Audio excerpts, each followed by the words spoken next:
Hi, I'm April Yvette and welcome back. Today in this video, I'm going to actually answer some questions that some of my blog subscribers submitted. So the first question is from one of our subscribers. His name is Thiva. Thank you. This is a great question. His question is, how can I attract more money? And what is it that I'm supposed to do to attract more money miracles?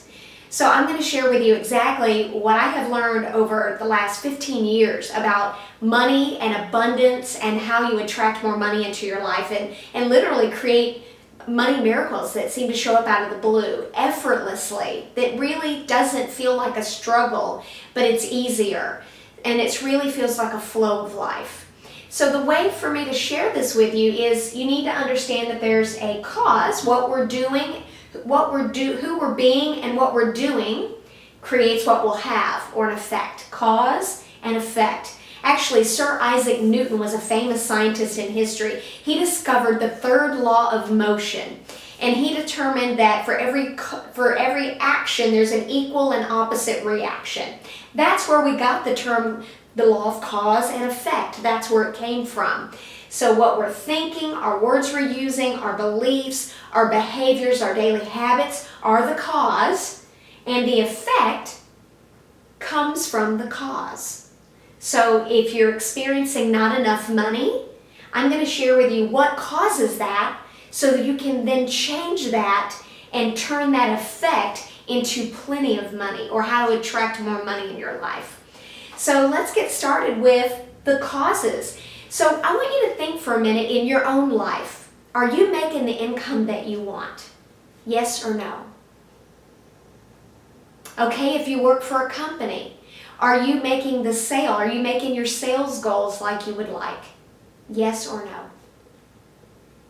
If you own a business, you're a small business owner or an entrepreneur, author, speaker, coach, or inventor, whatever it is that you do as a small business owner, are you generating the profits in your business like you like? Yes or no? Are you generating sales in your business like you would like? Yes or no? So based on your answer, congratulations if you said yes to those in whatever situation you're in. That means you are in an abundant mindset, and I bet what you're doing, who you're being, and what you're doing, the cause, is creating more abundance in your life. You are making your goals. You're making the kind of money you want, so congratulations. But if you said no, I want to share with you what's causing that. Why aren't you there yet, despite maybe a lot of effort that you've put into it? So, or maybe you're not putting enough effort into it. That also might be part of the cause. So here's the first thing. What causes someone to not be earning enough money, or not making their sales goal, or not growing their business at the pace that they would like? The first thing is your intention. So your intention on starting a business, your intention on networking, your intention on every decision that you make, or every behavior or thing that you do, there's an intention behind it. Like my real intention, or your real motivation behind why you're getting to know somebody. If it's coming from a place of fear, fear always creates fear in the result or in the effect. And that shows up as not enough money, or another deal fell through, or you just couldn't get a yes from the decision maker at your sales appointment, because decision makers feel that. They feel if your intentions are fear-based, or if your intentions are coming from a place of trust, love, surrender, and a mindset of delivering real value for them. And so start with an intention that comes from love, trust, and surrender or detachment. That's how you'll create more money. But if you're coming from fear, that may be part of the reason why you feel like there's a little bit of a struggle with your financial area of your life right now. Okay, here's another reason, another cause. Scarcity. Oh my gosh, I really struggled with this. I've struggled with fear of not enough money in my life, and scarcity. And it showed up in my life as me holding on to my money and grasping onto money in all the decisions that I made. And the effect of that the cause of me doing that created an effect of not enough money, or money was a struggle for me for many years. So scarcity is believing that there's not enough money to go around and I have to hold on to what I have because there's not enough money out there. And really, the truth is, there's more than enough for everyone. Money is plentiful. So that's where that is. That's what scarcity is. Okay, another cause of financial issues or struggle or money struggles is limiting beliefs. Limiting beliefs about money. If you have, and by the way, beliefs are subconscious most of the time. Sometimes we recognize that we have a belief that we consciously know we have, but limiting beliefs can be subconscious. So if you believe that people with a lot of money are greedy, that can cause not enough money in your life, or it can cause you to struggle with money or have financial troubles. If you believe it's not holy or not spiritual to have money, that poor people are somehow holy, that can cause not enough money in your life. Another limiting belief is if you believe that life is unfair, for example, that there's just the top 3% or 1% of the world that people getting richer and richer and the poor are getting poorer and poorer. That kind of belief will create not enough money in your life. There are a lot of limiting beliefs that directly impact the amount of money that you have in your bank account. It directly impacts the amount of new business that you close in your business. So your limiting beliefs can be the cause of struggling with having the money that you want. Okay, another cause, this is another big one, your daily habits. So what are your money habits? A really bad money habit that I had several years ago that I've really had to work through is I used to get checks from customers, clients, or people, and I would hold on to the check and not go deposit it in the bank. Literally in my business, back when I first launched my thin gloss business, or I'd get a refund check from like an old insurance company and they send me like a little balance of a refund check. I would hold on to it until it expired, and then I couldn't cash the check, and I would throw it in a drawer or lose it. That is a major bad habit with money that will cause not enough money in your life. Another daily habit with money is if you don't know how much money you have. It's always fuzzy. You never really know how much money's in your bank account. Maybe you've created a habit of being overdrawn in your bank account. I was there. It took me a long time to finally get through that. But letting your bank account get overdrawn simply because you're not looking at your money. When you're not looking at your money, that is a bad habit that can cause not enough money. Because when you have an overdraft fee, that costs you even more money and your income keeps going lower, lower, and lower. By the way, that kind of a habit is usually tied to some subconscious belief that you're not aware of yet. But it can be overcome. So look at your daily habits with your money. What's your relationship with money? See, money is really neutral. How do you feel about it? It's the meaning that we assign to it. So our habits, what we do with money on a day-to-day basis, comes from our beliefs. And either way, it will show up. There'll be an effect that will be created. Okay, here's another cause of not enough money, your thoughts. So if you have thoughts of, gosh, I just never seem to have enough money. I don't know what the deal is, but I'm always robbing Peter to pay Paul, or I'm just always living paycheck to paycheck.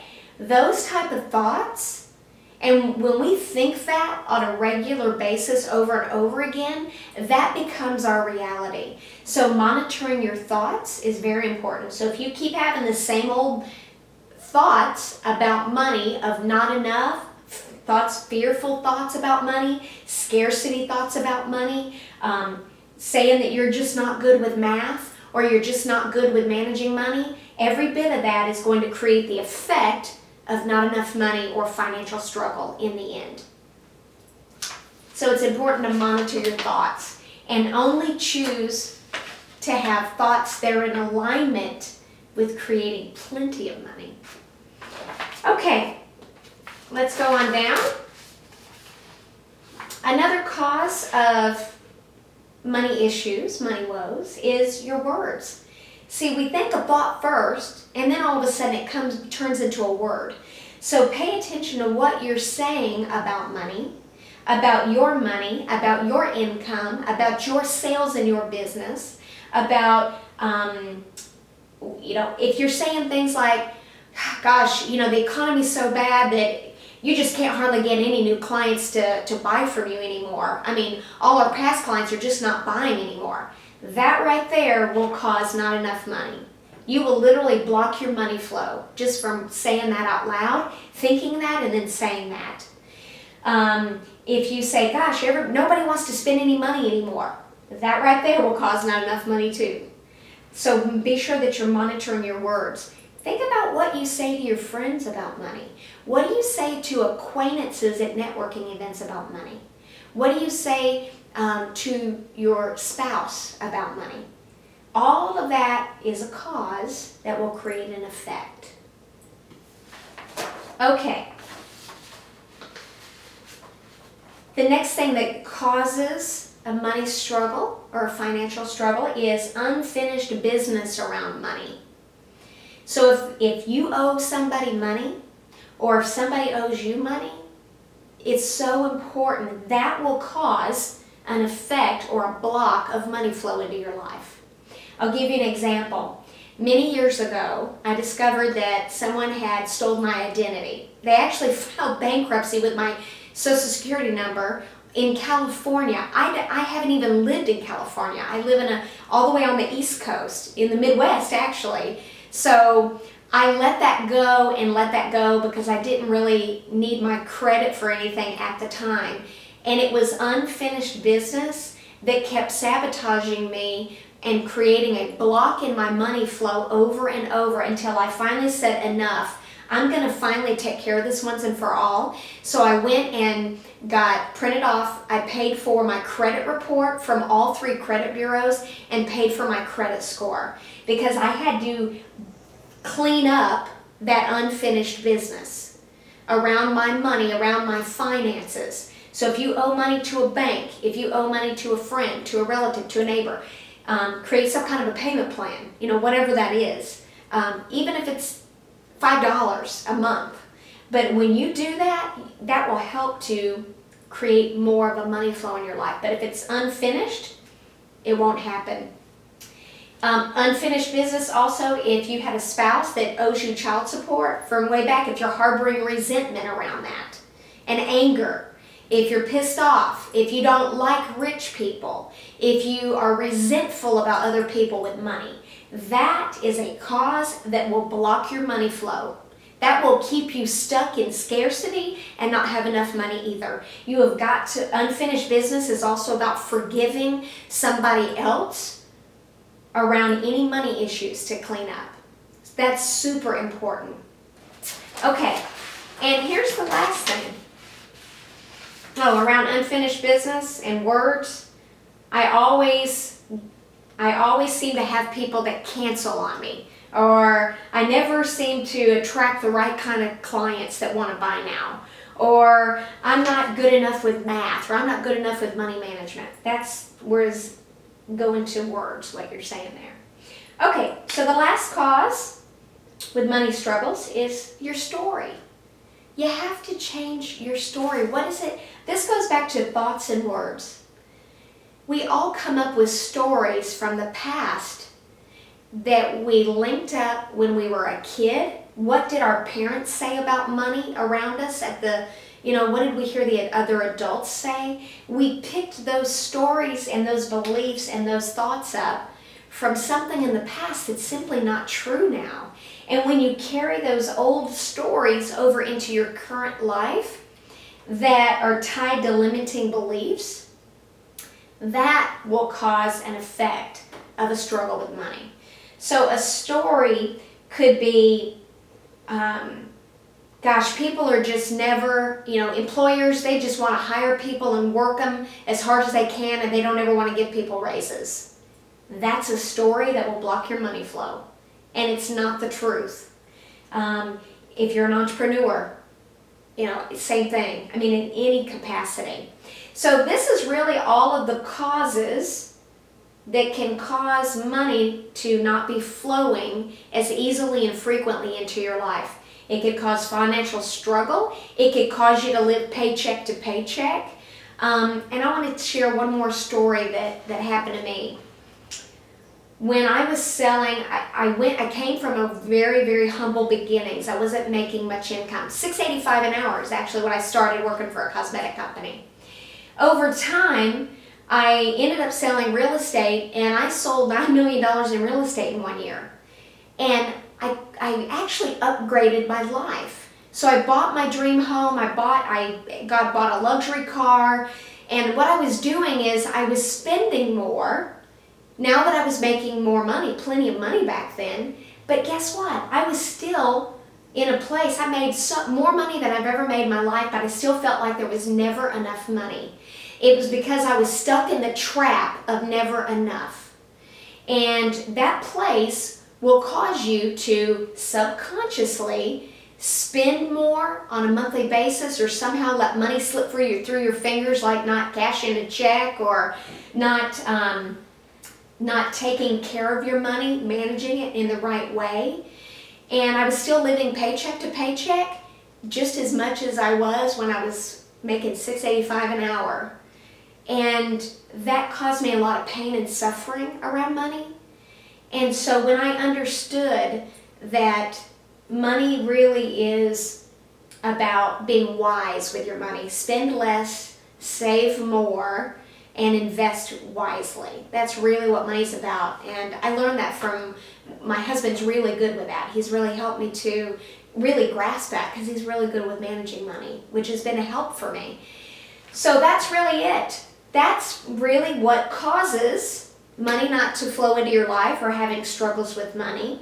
And if you now know the cause and you know what's causing it, now work on this stuff. Flip it around, change that. That's really what's going to help. So I hope that this has served you. I'll have another video coming up really soon. To learn more and connect with me, subscribe to my blog at aprilyvette.com. I look forward to connecting with you. Talk to you soon. Bye-bye.